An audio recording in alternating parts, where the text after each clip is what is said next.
There is nothing worse than a overpriced listing, meaning a listing that's just aging on the market and there's nothing you can do as a real estate agent until there's a price reduction because you've tried everything else. You've hosted 37 open houses, one on a Saturday, one on a Sunday, and no matter what you do or try, it's still going to sit there until there's a price reduction. How do I know these things? My name's Liz and I sell real estate in Charlottesville and Richmond, Virginia, and I've had this. Sometimes when you price a house, you use all the data and all your know-how as a real estate agent, but the seller's like, can we try this price instead? And you as a real estate agent have to make the decision about whether or not you're going to go with that higher price and do everything you can and then, eventually do a price reduction because you know there's going to be one, or decide not to go with that listing. It's up to you.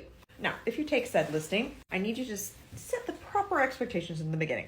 How many open houses you're willing to do before a price reduction, when the price reduction is going to happen if it doesn't sell, how many showings need to happen, all that stuff. That's sometimes what we forget. And if we forget, then we forget a lot of other things and it gets bad real fast. Now, if you have a current listing that's not selling, I do have a weekly seller update that you could be using to communicate with your sellers to, in writing, communicate, this is how many showings we're having, these is all the data. It's a really good way to communicate. Just comment, email, and I'll send you the DD poos on that.